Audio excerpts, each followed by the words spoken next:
Hi, this is Hung, author of the 5 Steps to Speak a New Language. First of all, thank you so much for all of your comments and your feedbacks on my last video.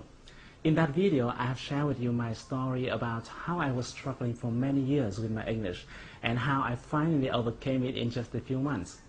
We've also talked about the opportunities you can get once you master your listening and your speaking skills. We talked about the working opportunities you can absolutely apply to all those multinational corporations out there looking for candidates in Asia. We talked about the learning opportunities. You have chances to learn from the best gurus in the world. The only thing you need is that you must be able to hear and understand what they say. We talked about the business opportunities. The business world is now flat, and you are free to join the global market, to search for a customer, your suppliers, your partners around the world. And today, by watching this video, you can understand more in details about how you can really master your English in a short period of time. Well, what do I mean by short period of time? I'm not talking about years. I'm talking about months. It might be 8 or 9 or 10 months. I can't say exactly how long because it also depends much on you. But some of my friends and my students were able to do it in 5 or 6 months. You're going to pick up one of the most important factors that determines whether you will quickly achieve your goal or will be struggling for many years with the language you want to learn. Let me start with a question. What do you think is the most important thing when it comes to learning a new language? Let's pause for a few seconds and really think about it. What do you think? Well, there's not a single answer for this question, but when it comes to language, most people must agree with me that vocabulary is at the top of the priority list. Without vocabulary, you definitely can't hear, you can't speak. You're still able to communicate a little bit without grammar or with poor pronunciation, but you can do nothing without words. Because essentially, language is formed by words and the way they're put together logically. But have you ever asked yourself how many words you will have to learn? Or how many words are there in English? I know that most people don't make this question because people just start right away without realizing how far they have to go and how long it will take to get to the end of the road. And that is not really good when you have a long journey. You'll be more likely to reach the target if you have a map in your hand, or if you can realize how far you're going to have to go. Now let me tell you, if you take a look at a dictionary, you'll find that an average one may contain 100,000 words. A bigger one may have 200,000 or 300,000 different words. And I have another question for you. How many words you can learn and remember each day? Given the fact that you learn them and then you forget them, right? You learn and you forget. So how many words do you think you can learn and remember each day?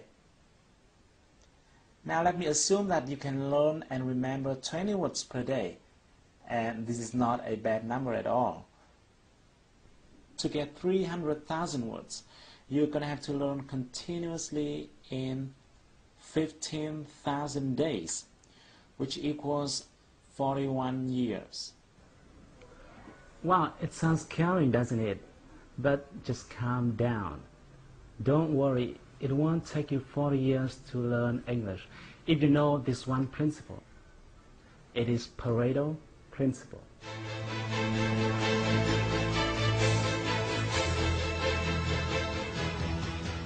Even though you could have heard about it before, but let me give you a very quick review. Things in our world are arranged by an interesting rule, which is called the 80-20 rule. This was found by an Italian economist named Vilfredo Pareto. That's why it is also called the Pareto principle. In the beginning, he observed that 80% of the lands are owned by 20% of the population. And then he found that this number is true in many other fields as well. For example, 20% of the workers may produce 80% of the result. or 20% of the customers may bring in 80% of the revenue, or 20% of the features normally cause 80% of the usage, and so on. In fact, the rate 80 per 20 is rather a symbol than an exact number. In many cases, it could be 90 per 10 or 95 per 5. The reason why this principle became famous is because, thanks to it, people could decide where to put their efforts into, like their time, their money, their resources, in order to get the most results. And the great thing is that this principle is also true in learning a new language.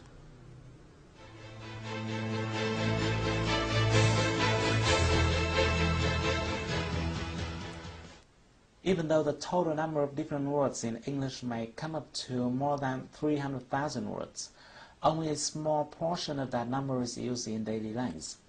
As early as the 1930s, George Zip has found what people now call Zipf's law. He researched various languages, including English, and he found that each word has a different frequency of occurrence.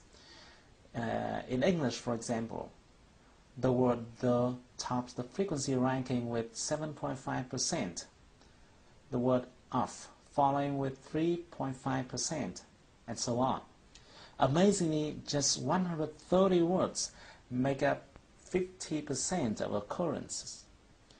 Other studies show that Americans use somewhere from 2,500 to 3,000 most common words in their daily lives. The good news is that these 3,000 common words build up more than 95% of the content in any conversation, telephone call, email, or even books and newspapers. In other words, instead of learning more than 300,000 different words, you can focus on 3,000 most common words but still understand 95% of all conversations, emails, newspapers, and books. These most common words belong to what we call the core vocabulary.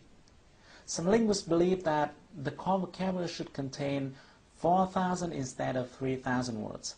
Others think it should be 2,000. But to me personally, I think the exact number is not very important, because the bottom line here is that you will be able to master your new language by focusing on this core vocabulary. When I share this finding to my friends and my students, some of them ask me, what happens if I still want to learn every word because I want to understand 100% of the content? Well, if you have the same question, let me tell you the following 3 points. Firstly, I'm not telling you to stop learning after getting those 3,000 words, because once you're mastering your core vocabulary and understanding most of the language, no one stops you from discovering further to enrich your vocabulary, right? The point here is, which side do you want to focus on first? Do you want to spend years focusing on 297,000 uncommon words to understand 5% of the language? Or do you want to spend a few months focusing on the 3,000 most common words to get 95% of the language? And secondly, another reason for you to focus on the core vocabulary is that in order to remember and be able to use a specific word, you will have to be exposed to that word at least several times. Many linguists believe that a person will need to get exposed to a certain word from 5 to 10 times to master it. And that's why it's not a good idea to spread your efforts unfocusedly. And finally, let me tell you, 95% is fine. It's fine. Think about it. Getting 95% of a content is similar to getting 19 words of every 20 words. Let me give you an illustration. If you pick up a page from a newspaper or a book written in your mother tongue, like this one, this is a page I copied from VN Express, and then I tried covering one word every 20 words. Every 20 words, I covered one word. Let's try reading through it. Try it. Can you almost get the whole meaning? It is okay, right? That's why I said 95% is already fine. And if you notice, even when you're speaking in Vietnamese with someone living in another location, you may not understand everything if that person is using local glossaries. And what would you do if you don't understand one word or another? You would simply ask, what? Or what do you mean by, or things like that. It happens all the time in communication, even in your mother tongue. And in the last minute of this video, let me tell you my little secret. Actually, I don't know many words. I can't tell you exactly how many English words I know, but I'm quite sure that I don't know more than 300,000 words. But I can speak English quite freely, as you see I'm doing right now.